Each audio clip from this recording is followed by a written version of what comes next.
Listening to these gurus got you stuck, huh? I know. I've been there and I've done that. There is an ad circulating around YouTube, and it goes something like this. The guy's on there and he's saying, I did everything Bigger Pockets told me, and it didn't give me bigger pockets. Now, the question is that true? Possibly.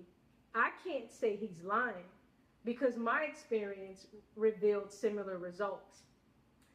But I also can't say the BRRRR does not work at all. So what is the problem? Could it be it's what the gurus are not saying?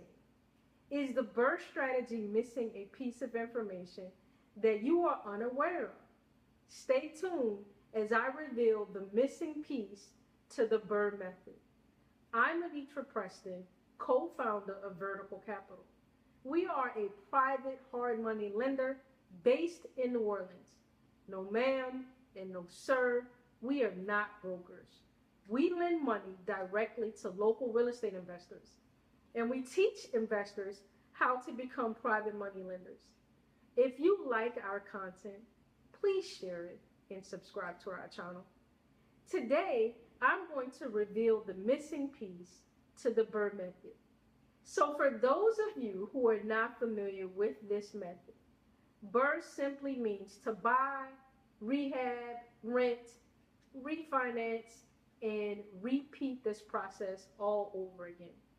This method assumes you want to keep your investment, typically a property, for long-term hold. In other words, you want to be a landlord. Most teach this as a way to earn cash flow as a source of monthly income. But is this the best approach for more monthly income? Did you know the average rental after expenses and debt nets $1,200 per year annually per door? In other words, $100 a month. This is why you gotta get a lot of rentals, and I do mean a lot. What if you don't want to be a landlord, but want more monthly income? Then click the link in the description and join our community today. We're offering a 7-day free trial. So that is zero risk to you to learn how to increase your monthly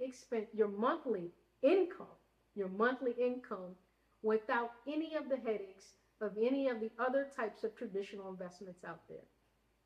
So what is the missing piece to the BRRRR method? Could it be that you are using the wrong type of financial leverage? I might be wrong, but I think it's worth taking a look. What if everything you knew about how to use leverage debt is wrong? Let's step back for a minute. Refinancing is one of the R's in the BRRRR method. So it assumes you are going to need a loan. So this video is for 99% of investors out there. What it also assumes is you know what type of leverage to use, which is a huge mistake. The problem here is you don't even realize it is a problem until much, much later on in your investing career. And most feel the pain, but just don't know how to address it, and often equate this pain as the normal progression or normal to investing. So let's talk about it. Whenever you're looking to leverage an asset with debt, you should consider what the numbers would look like if you had used all cash versus leveraged debt. Now, I don't expect the 99% to have all cash every time it's time to refinance or to invest in a property. That's simply not realistic. But what I am doing is I want to compare it to get you to see how leverage works. So we're going to use it so you can see how leverage can work for you and how leverage can work against you. You'll find that just having this simple understanding will help you to make better decisions regarding debt, and you'll learn how to make finance work for you instead of against you. Now, there are three types of leverages, right, that could be applied to your assets when you're using debt. And this could very well impact your monthly income. The three types of outcomes when doing the comparisons are positive leverage, neutral leverage, and negative leverage. Let me explain. Positive leverage is when the return increases with financing, meaning you're using debt. And so your return increases with financing versus if you hadn't used cash, right? Neutral debt, or neutral leverage, excuse me, is when the return is neutral, aka it doesn't increase nor does it decrease when you use financing as compared to if you had used cash. Now, negative leverage.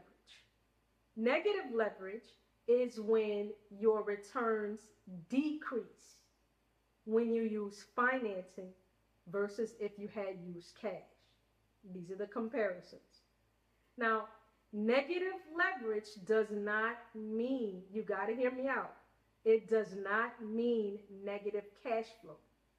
It simply means is if you had, say for instance, if you had used cash and your cash flow was $1,500 a month, but then you introduce debt, and now your debt with the financing, or you introduce financing on that same investment, now your cash flow has decreased from $1,500 a month to $900 a month. Again, it's not negative cash flow, it's just a lower amount in cash flow.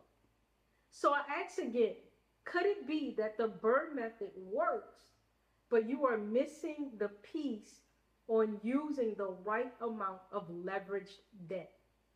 To learn how to calculate leverage, check out part 2 of the BRRRR, the missing piece. I'm going to provide examples of the 3 types of leverage and explain how to make your money work for you and not against you.